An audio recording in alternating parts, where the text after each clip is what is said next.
I don't know where I am. They've taken all that I had. Again, we just want to thank you for coming. We're going to start off by introducing ourselves. My name is Sarah Harkness. I am an early childhood elementary education major. I'm Lindsay Carson. Today we're going to address the issue of sex trafficking.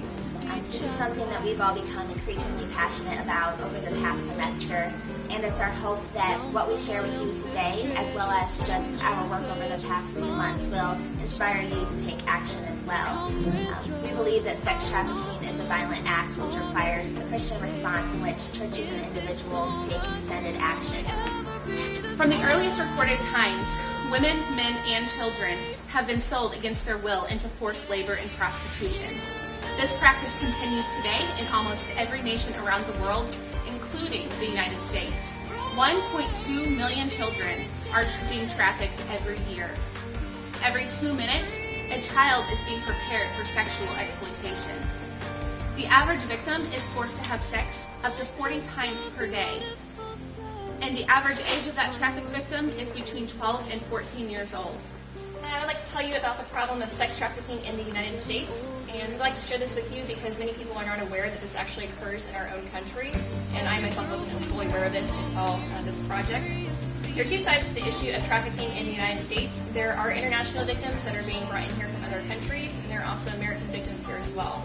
With the international victims, as Rebecca, I believe, said, a lot of times they believe that they are working as maids or they have some other position lined up for them. And so once they get here and they realize what's happening, they are too afraid of being in this country and they don't know anyone. A lot of times their traffickers threaten them, threaten their families, and tell them they'll be in trouble if they're caught. And so they're much less likely to seek help if they have the chance. There are also problems of American victims in our country as well. You may have heard recently that Shaquille O'Neal offered to pay for the funeral of a little girl in North Carolina.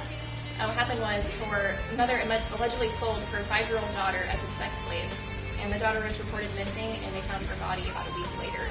For instance, if a 14-year-old girl who cannot legally consent to sex, if she is arrested for prostitution and there's no place for her to go, she'll most likely be sent to a juvenile detention center, and she's what we believe is being punished for what she should be considered a victim of. Through our research in Scripture and through just reading it and talking amongst ourselves, we have come to the solution that there is no choice. We can either help the oppressed or we just silently commend the oppressors for what they are doing. How can we as Christians say we walk with God and yet remain blind to the injustices around the world and not do anything about them? But as we were researching for Christian responses around the world, we realized that there were no official Christian doctrine or statements saying we need to stop sex trafficking. There's nothing that says sex trafficking is a problem in the world and that we need to do something about it. And as we've already tested, Lindsay said something that none of us really knew anything about it, which was really a reflection of just that we didn't know anything. And for the last couple of years, it's been coming up, but this project really brought it to our eyes and said that there has to be something that there has to be something to do. Basically, I don't know how many times you can say there's no negotiation. It's a night and day issue. You either help them or you don't. And we saw this especially in Jesus' mission in Luke when he reads from the prophet Isaiah. And he says, "The Spirit of the Lord is upon me because he has anointed me to proclaim good news to the poor. He has sent me to proclaim liberty to the captives and recovery of sight to the blind, to set at liberty those who are oppressed and to proclaim the year of the Lord's favor."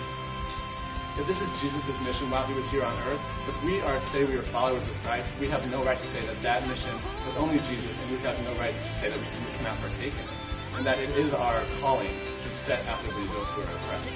Apathy is not an option. That was our ultimate group stance on this subject. God called us to change the world. We let the world change us. And my response to that question is that the church has an opportunity to do something about one of the most horrific things that mankind has ever invented to do to children and young girls. This whole thing with the sex trafficking and forced prostitution. The church has an opportunity right now to show the world what it's really made for and what it's about. And so I believe that the church in America needs to come, stand up and say, no more. I'm just a beautiful slave My worst fear is my fate. I'm getting older each day. Every girl